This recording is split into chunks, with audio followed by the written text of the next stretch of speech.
Okay, so good day mga kabakal. Andito po tayo ulit sa firing range. No? Ngayon, nandito po tayo ngayon sa firing range para i-demonstrate sa inyo. No?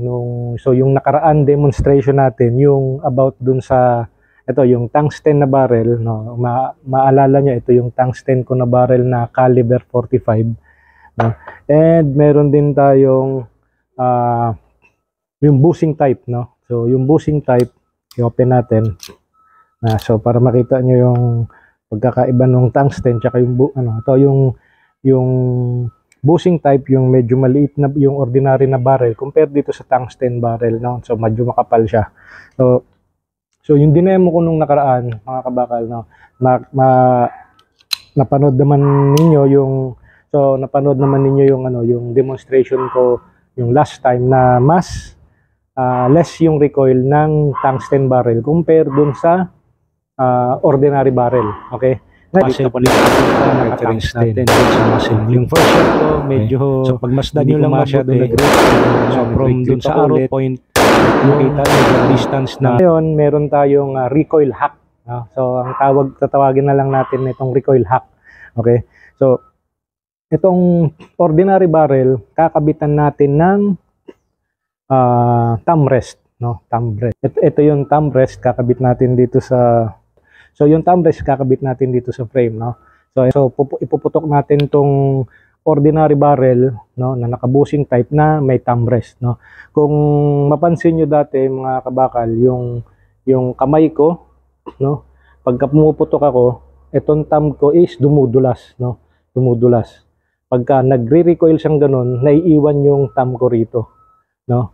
So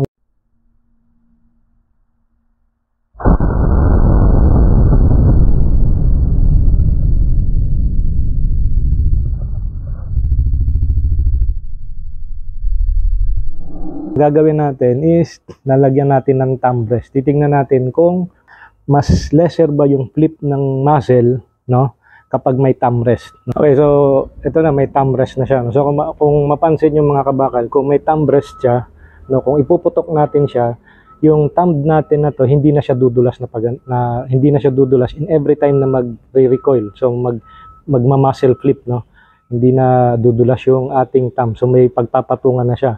And yet, kung titigasan lang natin tong wrist natin dito, no? So mape-prevent pa natin, mas lalo pa natin mape-prevent yung pagtaas ng recoil dahil nga napipigilan nitong thumb natin yung slide, yung muzzle flip dahil nga kung maano nyo, mas maganda na yung grip natin.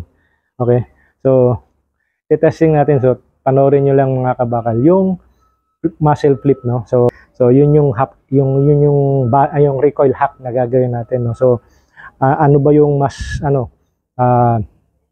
mas lesser yung flip, yung naka-thumb rest na ordinary barrel or yung naka-tungsten, no. So yung naka-tungsten. So panoorin niyo to mga kabakal, watch this. So mga kabakal, gagamit tayong malakas na bala, no, yung FMJ na WCC. Okay? So puputok tayo ng 6. Puputok tayo ng 6 para dun sa bushing type, and then mamaya 6 din sa tungsten barrel. Okay, so panoorin nyo ito mga kabakal. So mga kabakal, no, so testing na natin, no. So gagawin natin, i-apply natin parehas ng grip, no. So i-grip natin na properly, no. So kung napanood nyo yung last video ko, no, yung about sa recoil control, no, para mas malesen yung recoil, kailangan ipa-properly grip natin.